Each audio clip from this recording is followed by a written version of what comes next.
Ward of the Tower of London. We're actually in between two defensive walls. Now the inner wall behind me here is almost 50 feet high. The outer wall, the one that's behind you, in places it's nearly 40 feet thick.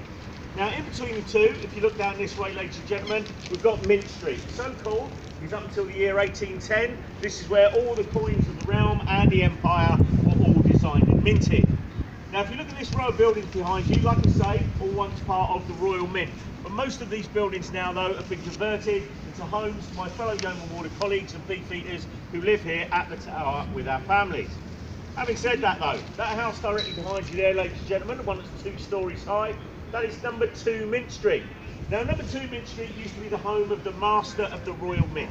In the year 1696, a very famous gentleman lived in that house there as Master of the Mint, that famous Englishman, Sir Isaac Newton. The man who invented that fantastic British invention of gravity. You were all floating around before that, I don't know if you know. Now, over in the corner here, ladies and gentlemen, is a small archway. Now, that's known as the Sally Port or the Royal Entrance.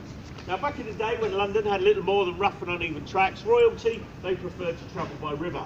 They would moor their royal barge up just the other side of that wall, cross over a small drawbridge, and they would make their entrance into the tower via that archway. Now on the 29th of May, 1533, King Henry VIII was standing here, and he was awaiting the arrival of his second wife, Anne Boleyn, who was being brought to the tower to prepare for her coronation. As Anne stepped into the archway over there, Henry, like the good husband that he was, stepped forward, embraced his new wife, kissed her on both cheeks, and promised to love her for the rest of her life. But sadly for Queen Anne, it was only to be another 3 more years. Now 3 years later, Queen Anne was brought back to the tower via a different gateway and for very different reasons. But I'll cover more of that story as we go on. Now behind me here, ladies and gentlemen, we have the Bell Tower, built in the reign of King Richard I or Richard the Lionheart. Called the Bell Tower because of a small belfry that sits on top.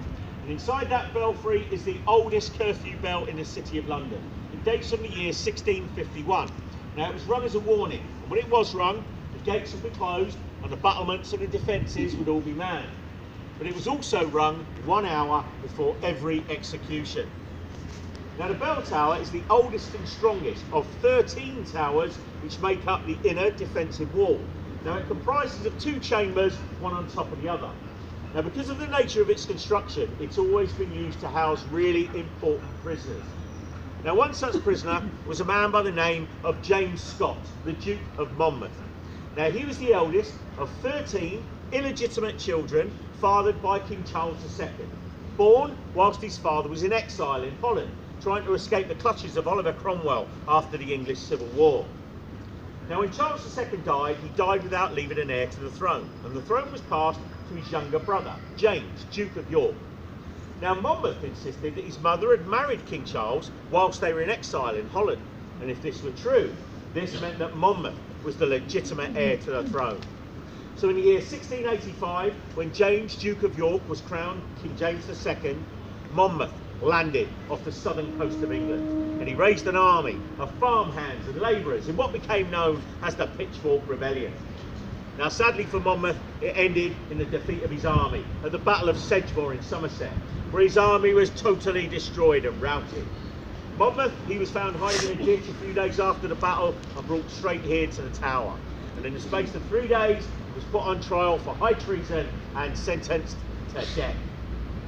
Now on the day of his execution, which took place out on Tower Hill, his executioner was a giant of a man by the name of Jack Ketch. Now Jack Ketch was a full-time butcher, a part-time executioner, and most people believe a professional drunk. On the day of the execution, he was so drunk he had to take 5 strokes of the axe to try to sever Aua, Monmouth's das hat head. wehgetan. Now the first missed his neck 5 Schläge. completely and embedded itself deep into Monmouth's shoulder. By the time he had taken the 5th blow, Monmouth's head was still attached to his body.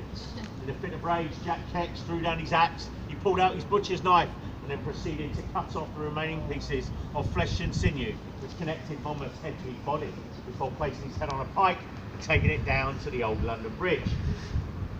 Now, meanwhile, back at the tower, somebody suddenly realised, hang on a minute, this is the son of a king that we just executed. Up until that point, there was a belief he had never had his portrait painted. So one of the beefeaters was dispatched from the tower, sent down to the Old London Bridge with orders to collect the head and told to bring it straight back here. then sewn back onto the body by the Tower 2. But sadly, ladies and gentlemen, it was too late to save him. Now, I am told that portrait's got a bit of a detached look about it, okay? I've not seen it myself, but it now hangs in the National Portrait Gallery in Trafalgar Square, so go and take a look for yourself. Now, talking of beheading, let's now be heading off. Around the corner, the Traitors Gate, the bloody tower, and where the jokes are going to get really bad.